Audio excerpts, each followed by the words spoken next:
கர்த்தருடைய பரிசுத்த நாமத்திற்கு ஸ்தோத்திரம். இன்னைக்கு நம்ம ஏசாயா 7வது அதிகாரம் 20வது வசனத்தை தியானிக்க இருக்கிறோம். ஏசாயா 7:20 ஜெபத்தோடு இந்த செய்திக்குள்ளே கடந்து செல்லும். ஆறுதலின் தெய்வமே, உம்முடைய திரு சமூகம் எவ்வளவு இன்பமானது. ஆமேன், எவ்வளவு இன்பமானது. ஆறுதலின் தெய்வமே, உம்முடைய சந்நிதியில் தங்கியிருப்போர் உண்மையிலே பாக்கியவான்கள். உம்முடைய சந்நிதியில் தங்கியிருப்போர் உண்மையிலே பாக்கியவான்கள். தூய மனதுடனே துதிப்பார்கள், துதித்துக் கொண்டிருப்பார்கள். ஆமேன், துதித்துக் கொண்டிருப்பார்கள். ஆறுதலின் தெய்வமே, உம்முடைய திரு சமூகம் எவ்வளவு இன்பமானது. ஆமேன், எவ்வளவு இன்பமானது. உம்மிலே பலன் கொள்ளும் மனிதர்கள் எல்லாம் உண்மையிலே பாக்கியவான்கள். உம்மிலே பலன் கொள்ளும் மனிதர்கள் எல்லாம் உண்மையிலே பாக்கியவான்கள். ஓடினாலும் இளைப்படையார், நடந்தாலும் சோர்வடையார்.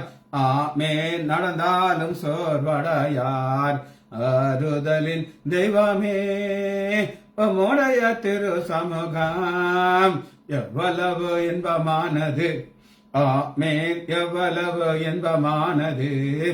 கண்ணீரின் பாதையில் நடக்கும் போதெல்லாம் களிப்பான நீரூற்ற மாற்றிக் கொள்வார்கள். கண்ணீரின் பாதையில் நடக்கும் போதெல்லாம் களிப்பான நீரூற்றை மாற்றிக் கொள்வார்கள். வல்லமை மேலே வல்லமை கொண்டு சியோனை காண்பார்கள். ஆமேன், சியோனை காண்பார்கள். ஆறுதலின் தெய்வமே, உம்முடைய திரு சமூகம் எவ்வளவு இன்பமானது. ஆமேன், எவ்வளவு இன்பமானது. இயேசுவின் நாமத்தினாலே ஜெபங்களை பிதாவே, ஆமேன். கர்த்தருடைய பரிசுத்த நாமத்திற்கு ஸ்தோத்திரம். Selvi teacher praise Lord, Daniel Rajesh praise Lord, Nagarathnam Ammal praise Lord. செய்திக்குள்ள கடந்து செல்வோம். 7வது அதிகாரம் 20வது வசனத்தில் வாசிக்கிறேன். ஏசாயா 7:20. அக்காலத்திலே ஆண்டவர் கூலிக்கு வாங்கின சவரன் கத்தியினாலே, அதாவது நதியின் அக்கறையில உள்ள அசிரியா ராஜாவினாலே தலை மயிரையும் கால் மயிரையும் சிறப்பித்து தாடியையும் வாங்கி போடுவிப்பார். இதுதான் நம்ம இன்னைக்கு பார்க்க இருக்கிற வார்த்தை. கூலிக்கு. கூலிக்குங்கிறதுக்கு என்ன ஒரு வார்த்தை கொடுத்துருன்னா மிஸ்தோஸ். இது கிரேக் வார்த்தை. மிஸ்தோஸ், கூலிக்கு. ஹயர், இங்கிலீஷ்ல ஹயர்னா கூலிக்கு, வாடகைக்குன்னு சொல்லலாம். மிஸ்தோஸ், MISTHOS, மிஸ்தோஸ். இது ஒரு கிரேக் வார்த்தை. கூலிக்கு, ஹயர், மிஸ்தோஸ். என்ன சொல்ல விரும்புகிறார் அப்படின்னு கேட்டீங்கன்னா, ஊழியக்காரன்னு சொல்லி ஒரு கூட்டத்தை வச்சிருக்காரு. ஆனா இந்த கூலிக்குங்கிறது என்ன அப்படின்னு கேட்டீங்கன்னா, ஒரு வாடகை சைக்கிள் அல்லது ஒரு ஆள் வேலைக்கு வர்றாரு. இதை நீங்க நல்லா புரிந்து கொள்றதுக்கு ஒரு அதிகாரத்தை உங்களுக்கு நான் காட்டுறேன். மார்க். இந்த மார்க் நீங்க வாசி பார்த்தீங்கன்னா, ஒரு கூலிக்கு அல்லது ஒரு அடிமையாக நம்முடைய ஆண்டவராகிய இயேசு கிறிஸ்துவை நம்ம அதை பார்க்கலாம். மத்தேயு ஆரம்பிக்கும் போது வம்ச வரலாறு இருக்கு. யோவான் ஆரம்பிக்கும் போது பரலோக காட்சியில் ஆரம்பிக்கும். லூக்கா உடைய டெக்னிக் எப்படி இருக்குன்னா, அந்த வம்ச வரலாறு பட்டியல் இருக்கும். ஆனா மார்க்ல அது இருக்காது. மார்க் ஆரம்பிக்கும் போதே வம்ச வரலாறு இல்லாம தான் அது ஆரம்பிக்கும். காரணம் என்னன்னா, அது ஒரு கூலி ஒரு கான்செப்ட். அதான் நம்ம பார்க்கிறோம். வசனத்துல ஆண்டவர் சொன்னா, கூலிக்கு வாங்கின சவர கத்தி. சொந்த சவர கத்தி கிடையாது, ஊமையாக சொல்றேன். இந்த கூலிக்குங்கிற ஒரு வார்த்தையை நீங்க எங்க பார்க்கலாம் அப்படின்னு நீங்க கேட்டீங்கன்னா, நமக்கு எல்லாருக்கும் ஒரு தெரிஞ்ச ஒரு காரியம் தான் அது. மத்தேயு 20வது அதிகாரம், மத்தேயு 20வது அதிகாரம் 8வது வசனம். சாயங்கால நேரத்திலே திராட்சை தோட்ட எஜமான் தன் காரியங்களை நோக்கி நீ வேலைக்காரர்களை அழைத்து அவளுக்கு கூலி கொடு. கூலி அப்படின்னு என்ன சொன்னா மிஸ்டாஸ் கொடு அப்படி. இது ஒரு அழகான ஒரு கான்செப்ட். முந்தினவர் பிந்தினவர் ரெண்டு கூட்டத்தா இருக்காங்க. கடைசி நேரத்தில் ஒரு சிலர் வராங்க. இதை புரிந்து கொள்வதற்கு என்னுடைய பெரியப்பாவை நான் உதாரணமா சொல்லுவேன்.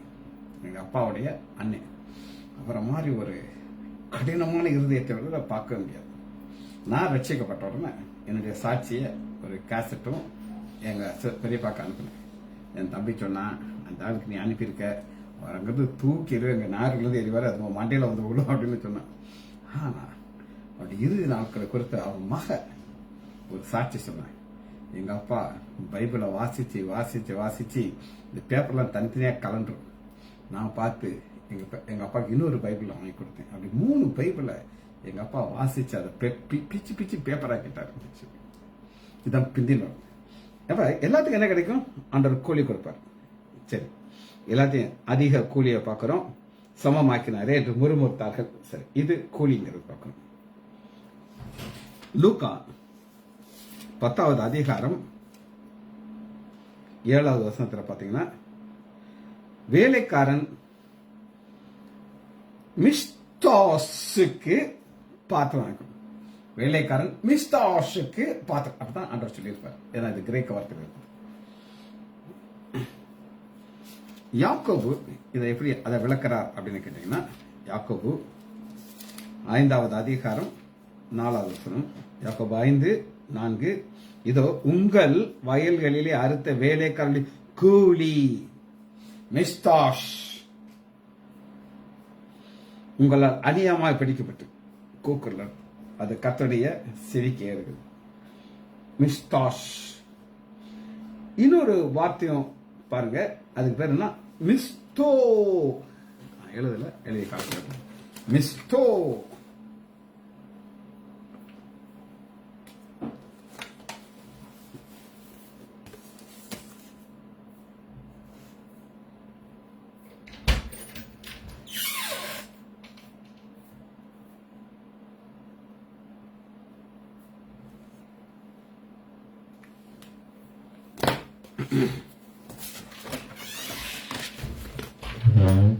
கடைசி எழுதி பாருங்க. MIS மிஸ் தோ THOO மிஸ் தோ. இந்த மிஸ் தோங்கிறதுக்கு வாசனை காட்டுறவங்களுக்கு மத்தேயு 20வது அதிகாரம் 1 வசனம் 20:1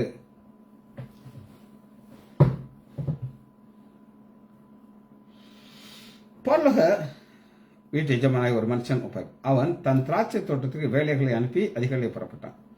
வேலையால் நாள் ஒன்றுக்கு ஒரு பணம் என்று கூலி பேசி. கூலி பேசி, அதாவது கூலி வேற, கூலி பேசி. கூலி பேசிங்கிறதுக்கு நம்ம பார்க்கிறோம் மிஸ்டோ. கொஞ்சம் வித்தியாசமா இருக்கு, அருமையா இருக்கு. சரி, முதல்ல நம்ம பார்த்தாச்சு. 2வது நம்ம பார்க்க போறோம் பியாண்ட். முதல் வசனத்தை காட்டுறேன். அக்காலத்திலே ஆண்டவர் கூலியை வாங்கின சவரன் கத்திக்கு, அதாவது நதியின் அக்கறையில் உள்ள, நதியின் அக்கறைன்னு சொல்லி தமிழ்ல இருக்குது. அது இதுவும் ஒரு எபிரேய கிரேக்க வார்த்தை தான். பியாண்ட்ங்கிறது இங்கிலீஷ்ல இருக்குது. இந்த பியாண்டுக்கு முதல்ல நீங்க ஒரு வார்த்தையை கற்றுக்கணும் பாருங்க. பியாண்ட் இருக்கா, ஹியூப்பர் அப்படின்னு ஒரு வார்த்தை. ஹியூப்பருக்கு ஒரு காமனா வார்த்தை. இது 2 கிரேக்க வார்த்தையில இருக்கு.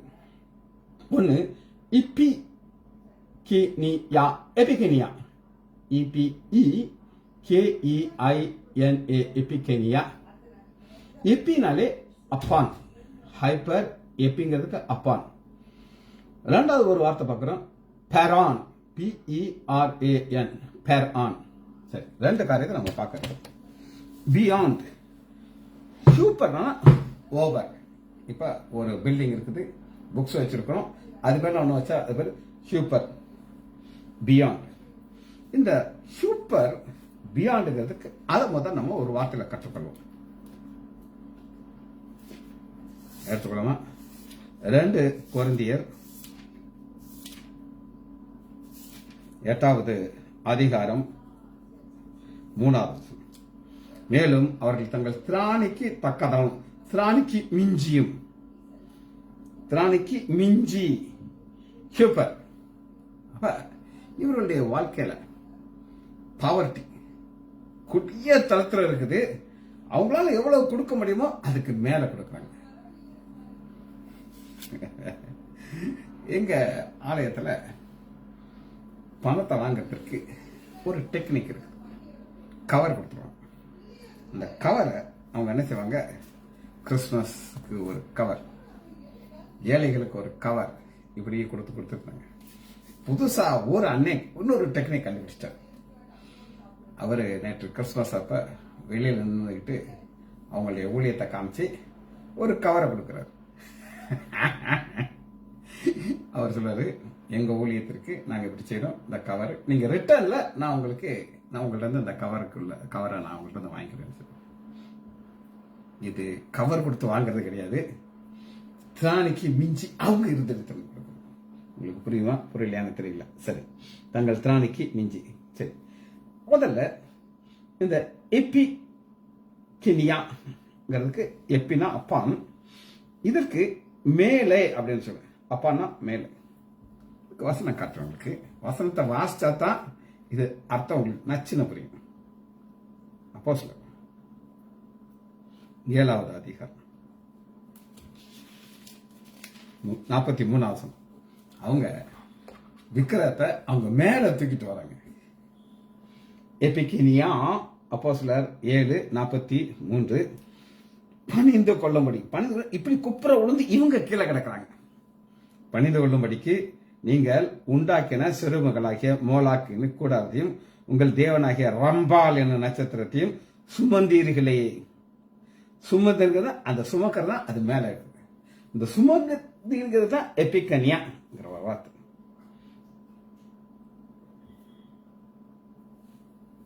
ஆகையால் உங்களை பாபிலோனுக்கு அப்புறத்திலே குடிபோக பண்ணேன்றது. அப்ப நீ இப்படி பண்ணனால நான் தூரமா அனுப்பிடுறேங்கிறார். இது ஒரு வார்த்தை. ரெண்டாவது உங்களுக்கு நான் எழுதி காமிச்சேன், பெரான், PERAN. பெரான்ங்கிறதுனா ஒரு சைடு, ஒரு சைடுங்கிறது அதுவும் தூரமா இருக்குது. அப்பான்ங்கிறது மேல, சைடுங்கிறதுக்கு உங்களுக்கு வசனம் காமிக்கிறேன். மத்தேயு 8வது அதிகாரம் 18வது வசனம். பின்பு திரளான ஜனங்கள் தம்மை சூழ்ந்திருக்கிறதை கண்டு அக்கறைக்கு போக கற்றுட்டார்.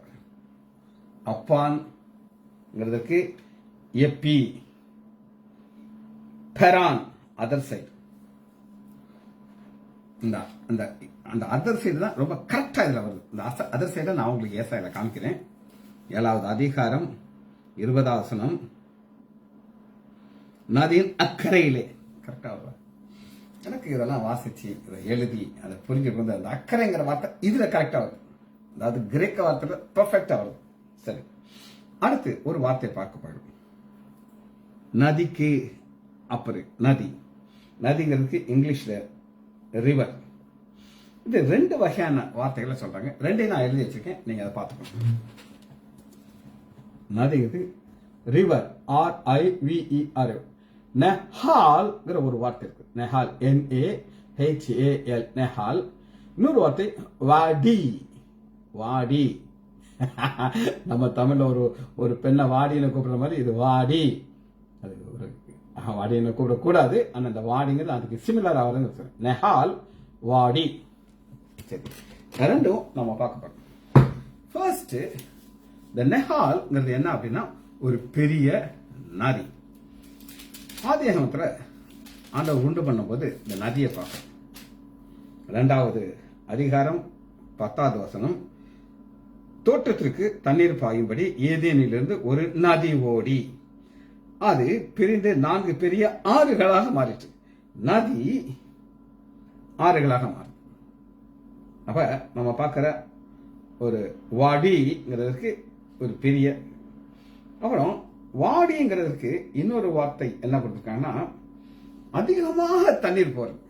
இப்ப நம்ம ஊர்ல கௌசிக மகா நதி அப்படின்னு ஒண்ணு இருக்கு. என்னுடைய ஸ்விம்மிங் டீச்சர் அதை பத்தி விளக்கமா சொல்லிட்டு இருந்தாங்க. நதி மகாநதிக்கு வித்தியாசம் என்ன தெரியுமா சார்? கேட்டார். தெரியாது. அவர் சொல்றாரு, நதினா தண்ணி போகும், வர நாட்கள் தண்ணி இருக்காது, அதுக்கு பேர் நதி. ஆனா மகா நதி அப்படின்னு ஒரு பேர் ஒரு இடத்துக்கு வச்சாங்கன்னா 365 நாள் தண்ணி அங்க போயிட்டே இருக்கும், அது பேர் தான் மகா நதி. அப்ப இந்த மகா நதியை நீங்க எங்க பார்க்கலாம் அப்படின்னு கேட்டீங்கன்னா, யோசுவா 3வது அதிகாரம் 14வது வசனம், 3:14. ஜனங்கள் யோர்தானை கடந்து போக தங்கள் கூடாரங்களிலிருந்து புறப்பட்டார்கள். ஜனங்கள் உடன்படிக்கிறது 15. யோர்தான் அறுப்பு காலம் முழுவதும் கரை புரண்டு போகும். கரை புரண்டு போகிறதுக்கு தான் அந்த ஒரு வார்த்தை சொல்றாங்க. அதை பார்க்கறதுன்னா வாடி, ஃபுல் ஆஃப் ரஷிங் வாட்டர். வாடின்னு எழுதிக்கிட்டு அதுக்கு என்ன அர்த்தம்னா ஃபுல் ஆஃப் ரஷிங் வாட்டர். ரஷிங்னா தண்ணி அப்படியே சாலனா வேற உள்ள வச்சுக்கணும்னா அடிச்சு கொண்டே போயிடும். இன்னும் ஒரு வார்த்தை மட்டும் பார்த்துட்டு நம்ம அந்த செய்தியை படிக்கிறோம். கேட்டுக்கோமா. லேவியராகமம் 11வது அதிகாரம். அதாவது எது சாப்பிடலாம் எது சாப்பிடக்கூடாதுன்னு சொல்லி ஆண்டவர் ஒரு லிஸ்ட் கொடுத்திருக்காரு. 9வது வசனம், லேவியராகமம் 11:9. ஜலத்தில் இருக்கிற நீங்கள் புசிக்கத்தக்கதையானும் கடலும் ஆறுகளின் தண்ணீருமே. இந்த ஆறத்தான் நம்ம பார்க்கிறோம். 2 வகையில இது எந்த சூழ்நிலை வருதோ அந்த இதை போட்டுக்கிறோம். அதாவது ரஷிங் வாட்டர் வந்துச்சுன்னா வாடி, ரெகுலர் தண்ணி வந்துச்சுன்னா அது நெஹால். 2 வார்த்தை திரும்ப சொல்றேன். ஒரு நதியை பார்க்கிறோம். வசனத்தில் உங்களுக்கு காட்டுறேன் அந்த நதி எப்படி இருக்கு அப்படின்னு கேட்டீங்கன்னா, ஏசாயா 7வது அதிகாரம் 20வது வசனம், நதியின் அக்கறையில் உள்ள. நதிங்கிறதுக்கு 2 காரியம் சொன்னேன். ஒன்று வற்றாத நதி அல்லது மகா நதி. அது ஜீவ நதி கிடையாதுமா, நீ தப்பா போட்டிருக்க. ஜீவ நதி இங்க கிடையாது. சரி, அப்ப வாடிங்கிறது என்னன்னா ரஷிங் வாட்டர். காமனா நெஹால். சரி, நம்ம லாங்குவேஜை பார்த்தாச்சு. நம்ம வார்த்தைக்குள்ள வரப்போகிறோம்.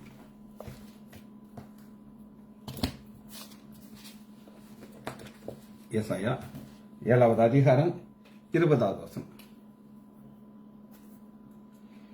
இப்ப அக்காலம் அப்படின்னு ஒரு காலத்தை நம்ம பார்க்கிறோம். திரும்ப வசனத்தை உங்களுக்கு நான் வாசிக்கிறேன். ஏசாயா 7வது அதிகாரம் 20வது வசனம். அக்காலத்திலே ஆண்டவர்.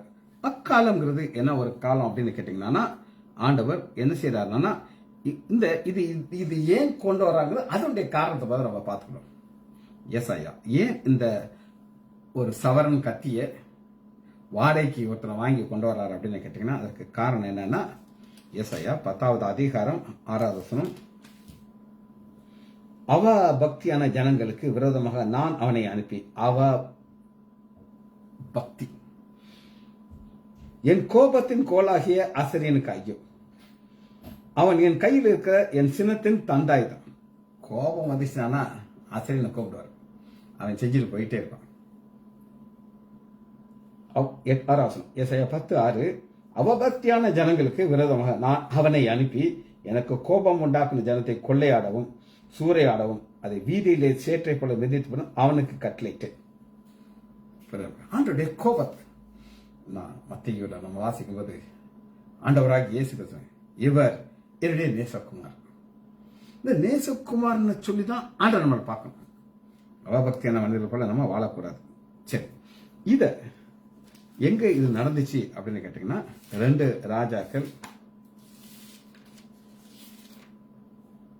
16வது அதிகாரம் 7வது வசனம். 16:7 ஆகாஸ் ஆசிரியாவின் ராஜாவாகிய திக்கிலாப்பினிடத்திலே ஸ்தானாதிபதி அனுப்பி, நான் உம்முடைய அடியான்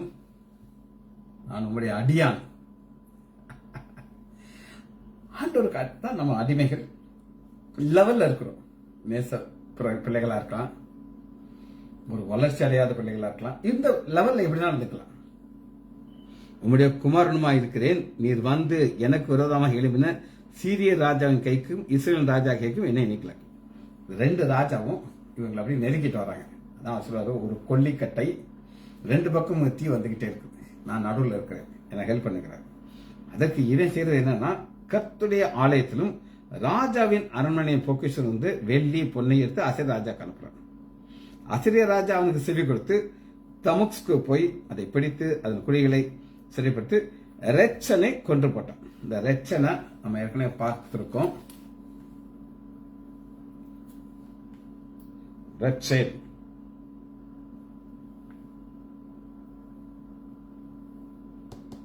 இந்த 7வது அதிகாரம் 8வது வசனம் பாருங்க. ஏசாயா 7:8 சீரியாவின் தலை தமஸ்கு இந்த இடத்துக்கு தான் அனுப்புறாரு. தமஸ்குவின் தலை ரெட்சின் காலிபுரி.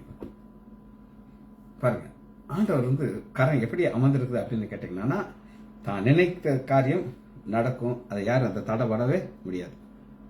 சரி, இதுக்கு காரணம்னா இவன் ஒரு ஐடியாச்சாரம். அதே 2 ராஜாக்கள் 16வது அதிகாரம் 13வது வசனத்தை வாசிக்கிறேன். தன் சர்வாங்க தகனபடியும் தன் போஜனபடியும் தகனித்து தன் எல்லாமே தன் தன் தன் எனக்காக, இது நம்முடைய பாவத்திற்காக இது செய்யணும். ஆனா சொல்றேன், தன் சுமாதம் நினைச்சேன். கர்த்தர் சந்நிதியிலே வெண்கல பலிபீடத்தை அவன் எல்லாத்தையும் ஒரு ஆல்டர் பண்றான். ஆண்டருக்கு சொன்ன கட்டளையில மாத்திரம். ஆனா இந்த பலிபீடம் உடனே ஒரு பலிபீடத்தை நம்ம மறக்கவே முடியாது. அது என்ன பலிபீடம் நான் உங்களுக்கு காட்டுறேன்.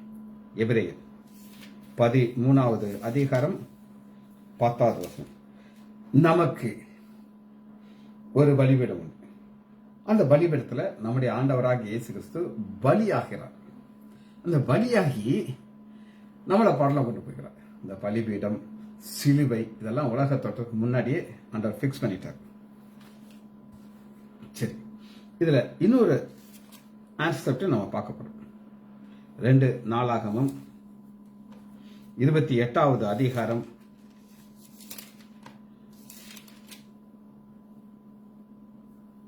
20வது வசனம். ஆசிரியாவின் ராஜாவாகிய தில்காத்வினர் அவனோடு வந்தான். அவனை நெருங்கினாலே அல்லாமல் அவனை பலப்படுத்தவில்லை. ஆகாசில் அவனை நெருக்கினாலே அவனை பலப்படுத்தவில்லை. 22 தான் நெருக்கப்படுகிற காலத்திலே கர்த்தருக்கு விரோதமாக அந்த ஆகாஸ் என்னும் ராஜா துரோகம் பண்ணி கொடுத்தார். கர்த்தருக்கு விரோதமாக ஆண்டவர் என்ன எதிர்பார்க்கிறார் அப்படின்னு சிம்பிளா நான் சொல்றேன். எனக்கொத்தாசை வரும் பர்வதம் நேராயன் கண்களை ஏறெடுப்பேன். இதுதான் நம்மளுடைய வாழ்க்கையா இருக்கும். ஒத்தாசை வரும் பர்வதுக்கு நேர கண்களை வரும். அவரை மிஞ்சி ஒரு வல்லமை கிடையாது. ஆனா அவர் என்ன எதிர்பார்க்கிறான்னா நம்ம அவரை சார்ந்து கொண்டிருக்கணும். ஆனா இவன் அவனை சாரா மாற்றிக்கிறான். இன்னைக்கும் பாத்தீங்கன்னா கிறிஸ்தவர்கள்ல ஏன் ஒரு கட்சியில போய் சேர்றாங்க அப்படின்னு நீங்க கேட்டீங்கன்னா, நான் பெரிய ஆளாயிருக்கேன். இந்த பெரிய ஆளுங்கிற ஆயுர்வேன்னு நினைச்சாலே சோழி முடிஞ்சிருச்சுங்க. அது சாத்தானுடைய ஒரு ஐடியாங்க.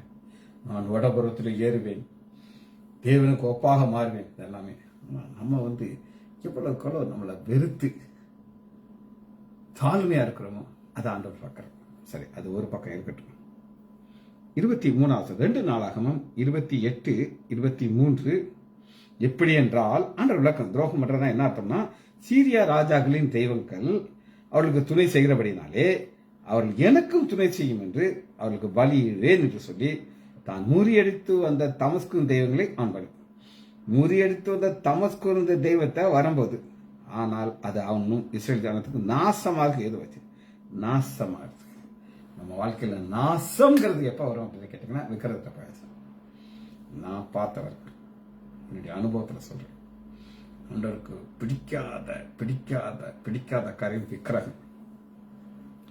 ஆகாஷ் தேவனுடைய ஆலயத்தில் பனிமூட்டுகளை சேர்த்து தேவனுடைய ஆலயத்தில் எல்லாத்தையும் செய்றாங்க. எருசலேமின் முக்கு மூளையெல்லாம் பலிபீடத்தை உண்டு பண்ணுங்க. அந்நிய தேவன் எல்லாம் செய்ய செய்ய செய்ய தேவனுக்கு கோபம் வந்துகிட்டே இருக்கு. அதனால ஆண்டவர் இந்த ராஜாக்கள் எப்படி பார்க்கிறாரு அப்படின்னு கேட்டீங்கன்னா, எரேமியா 27வது அதிகாரம் ஆசிரியன் ராஜா பாபிலோன் ராஜா அவங்களெல்லாம் எப்படி பார்க்கிறாரு அப்படின்னு கேட்டீங்கன்னா, எரேமியா 27வது அதிகாரம் 6வது. இப்பொழுது நான் இந்த தேசங்கள்லாம் ஏன் ஊழியக்காரனையே நேபுகாத் வச்சிருப்பாங்க. இங்க ஊழியக்காரனுங்கிறாரு. ஆசிரியனை வாடகைக்கு வாங்கின ரேசர் அப்படிங்கிறாரு. தாடிகிரி எல்லாத்தையும் ஷேவ் பண்ணி போட்டுரு அப்படிங்கிறார். இந்த ஷேவிங்கிறது என்ன அப்படின்னு கேட்டீங்கன்னா, அதை நம்ம ஒரு சில வசனம் எசேக்கியேல் 5வது அதிகாரம் 1வது வசனம். இந்த ஷேவிங்க ஆண்டவர் எசேக்கியேலை செய்ய சொல்றார். அவங்களுக்கு இந்த தாடி ஒரு என்ன சொல்றது, ஒரு பிரஸ்டிஜியஸ் சிம்பல். பின்னும் அவர் மனுபுத்திரனே, சவரன் கத்தியாகிய கருக்கான கத்தியை வாங்கி அதனாலே உன் தலையையும் உன் தாடியையும் சிதைத்துக் கொண்டு பின்பு நிறுத்து. இது வந்து ஒரு ஓமையா சொல்ற. இப்ப நம்ம அங்க போறது கிடையாது. நம்ம வாசிக்கிற வசனத்தை இதை கம்பேர் பண்ணி பார்க்கும்போது பாத்தீங்கன்னா, ஆண்டவர் என்ன சொல்லுகிறார்னா, 20வது வசனம், காலத்திலே ஆண்டவர் கூலிக்கு வாங்கின சவரன் கத்தியினாலே, அதாவது நதியின் அக்கறையில் உள்ள அசிரியா ராஜாவினாலே தலைமயிரையும் கால் மயிரையும் சிறப்பித்து தாடியும் வாங்கி போடுவிப்பார். இது நடக்குங்கிறார். இது இன்னொரு விளக்கத்தை நம்ம பார்க்க போறோம். எசேக்கியேல் 29:18 மனுபுத்திரனே, பாபிலோன் ராஜாவாகிய நேபுகாத்நேச்சார் தீருவுக்கு முன் தன் சேனைகளிடத்திலே கடும் ஊழியம் வாங்கினான். ஒவ்வொருடைய தலையும் மொட்டாயிடுச்சு. இது ஷேவ் பண்ணி கிடையாது, வேலை பார்த்தோம். இதை நான் உங்களுக்கு ஏற்கனவே சொல்லியிருக்கேன். தீருங்கிறது ஒரு தீவுங்கிறது ஒரு பட்டணம். அதுக்குள்ள ஏகப்பட்ட சொத்து வச்சிருக்கான் இந்த தீரு ராஜான்னு சொல்லி. நேபுகாத்நேச்சார் என்ன செய்றாரு, எல்லாத்தையும் உடைச்சி இந்த ஒரு பாலம் ஒன்று போல. இதெல்லாம் 27வது அதிகாரத்துல 26 எல்லாமே இருக்குது. இதுல 26வது வசனம் பாருங்க. 9 உன் மதில் இடிக்கிற எந்திரத்தை குதிரைகள் எல்லாம் இடிப்பி என்ன செய்யணும், போட்டு கடல்ல தூக்கி போட்டு ஒரு ரோடு உண்டு பண்ணுங்கிறார். உள்ள போய் பார்த்தான்னா காலியா இருக்கு. அவன் ஏமாந்துக்கிறான். ஆண்டவர் சொல்லிதான் ஆண்டு சொல்றாரு. இதுக்கு பதில் நான் என்ன செய்வேன் அப்படின்னு கேட்டீங்கன்னா, 20 அவன் செய்த வேலைக்கு எகிப்து தேசத்தை நான் உனக்கு கூலியாக கொடுத்தேன். நம்ம கூலியை கொடுத்து பார்த்தோம் பாருங்க. எப்படி ஆண்டவர் வந்து அந்த வசனங்களை கரெக்டா கோர்த்து கொடுக்கறாருன்னு சொல்லி. இந்த தலை மயிர் எப்ப இது போகுங்கிறத மட்டும் நான் உங்களுக்கு பார்த்து இந்த செய்தியை முடிக்கிறேன். தலை மயிர். இப்ப இந்த ஐப்ரோ இருக்கு பாத்தீங்களா, அந்த ஐப்ரோ யாருக்கு இருக்காது அப்படின்னா, லெப்பரசி குஷ்டரோகம் பேஷண்ட்டுக்கு ஐப்ரோ போயிருக்கும். நான் என்னுடைய ஒரு சீனியர் ஒருத்தர் ப்ராக்டிஸ் பண்ணிட்டு இருந்தார் விருதுல கொஞ்ச நாளைக்கு. அப்ப அவரை பார்க்க போயிருந்தப்ப அந்த ஒரு பேஷண்ட் வந்து உட்காந்தாங்க. நான் பார்த்தோன்னே அவர் அப்ப ராஜ்குமார், அண்ணே இது லெப்பரசி பேஷண்ட் தானே அப்படின்னு கேட்டேன். அப்போ என்னப்பா டப்புன்னு அடிச்சிட்டேன்னு சொல்லி, ஐப்ரோ இல்லை பார்த்தீங்களாங்க அப்படின்னு சொன்னேன். அப்போ அது ஒரு கண்டிஷன், மெடிக்கல் கண்டிஷன். அதுபோல ஏசாயா 1வது அதிகாரம் 5வது வசனம், இன்னும் ஏன் அடிக்கப்பட வேண்டும், அதிகமாக விளைய பொருளே தலையெல்லாம் வியாதியும் இருந்தது, உங்கள் உள்ளங்கால் தொடங்கி உச்ச தலை மட்டும் சோர்மையில் எல்லாம் நோய் வந்துருச்சு. ஜெபிச்சு படிப்போமா. மகா இரக்கமும் கரிபமுள்ள பிதாவே, உம்மை துதிக்கிறோம் ஐயா. உம்மை விட்டு விலகி நாசமாக போகிற ஒரு கூட்டம் உண்டு. ஆனால் உண்மையே நாங்கள் ஆண்டிக் கொண்டு விடத்திலிருந்து நாங்கள் பெற்றுக்கொள்ள ஒவ்வொரு கிருபைகளுக்காக நன்றி ராஜா. பிள்ளைகள் ஒவ்வொருவரையும் என் ஆண்டவராகிய இயேசு கிறிஸ்துவின் நாமத்தினாலே ஆசீர்வதிக்கிறேன். இயேசுவின் நாமத்தினால் ஜெபங்கள் பிதாவே. ஆமீன், ஆமீன், ஆமீன்.